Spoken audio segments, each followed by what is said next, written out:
Баршаңызға сәлем, сіздермен бірге пайдалы каналы. Бүгінгі видеода күнделікті жеп жүрген асқабақтың пайдасы сонымен бірге зияны туралы айтатын боламыз. Асқабақты барлық адам пайдалы деп ойлайды, бірақ тіпті ең пайдалы өнім дұрыс пайдаланбаған жағдайда қауіпті болуы мүмкін.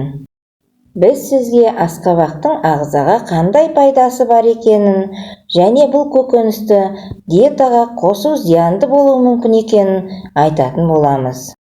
Асқабақтың зияны туралы айтпастан бұрын асқабақтың пайдасы туралы айтып өтейін.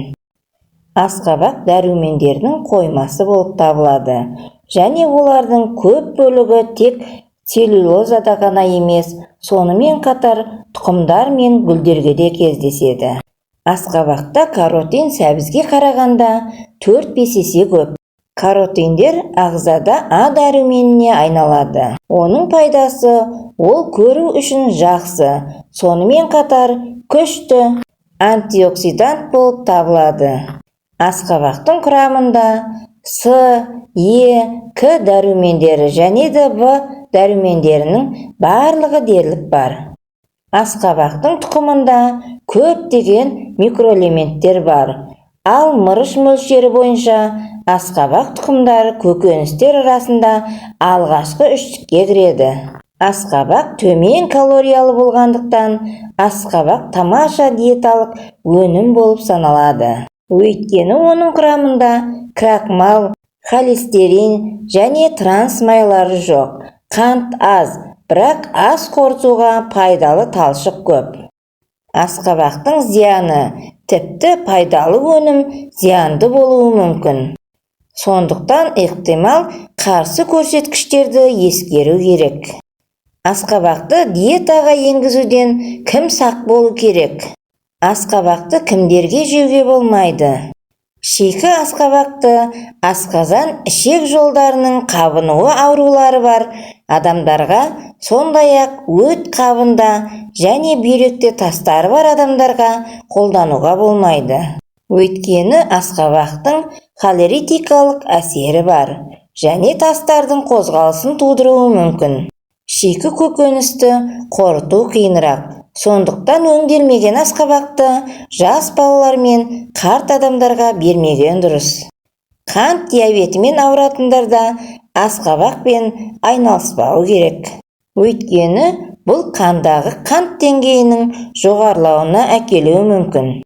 Кейде бұл көкөністі жиі тұтыну, ісінуді және бос нәжістерді тудыруы мүмкін. Содан кейін порция мөлшерімен пайдалану жиілігін азайту керек. Асқабақты шамадан тыс тұтыну жалған каротинді сарғаюға келуі мүмкін. Асқабақ құрамындағы каротин терінің сарғаюына әкеледі. Кейде жеке төзімсіздік пен аллергия пайда болады. Бұл жағдайдан өнімінен бас тартқан дұрыс. Сондай-ақ диетада жүргендерге асқабақ тұқымын пайдалануды шектеген жөн. Олардың жоғарғы калориялылығын есте ұстаған жөн. Асқабақ диетологияда жиі қолданылады. Толық асқабақ диеталары бар. Бұл төмен калориялы көкөніс метаболизмді қалыпқа келтіреді және талшық пен диеталық талшықтың көп мөлшеріне байланысты тәбетті төмендетеді. Дегенмен асқабақпен арықтау үшін абай болу керек. Семіздік ауыр дерт.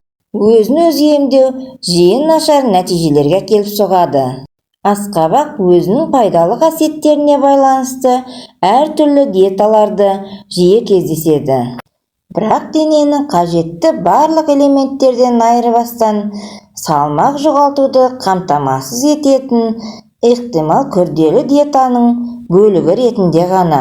Диета сақтап жатқан адамдарға асқабақты таңертең және жақсырақ шикі түрінде тұтыну ұсынылады. Асқабақ ерлердің ұрпақты болу жүйесінің күйіне оң әсерін тигізеді. Асқабақтың үш жүргізетін қабынуға қарсы әсері бар. Сондықтан да іш қатуы бар адамдарға аз мөлшерден пайдалануға кеңес береді. Осы видео сіздерге пайдалы болған болса, каналға тіркеліп, лайк басып, комментария жазуды ұмытпаңыздар.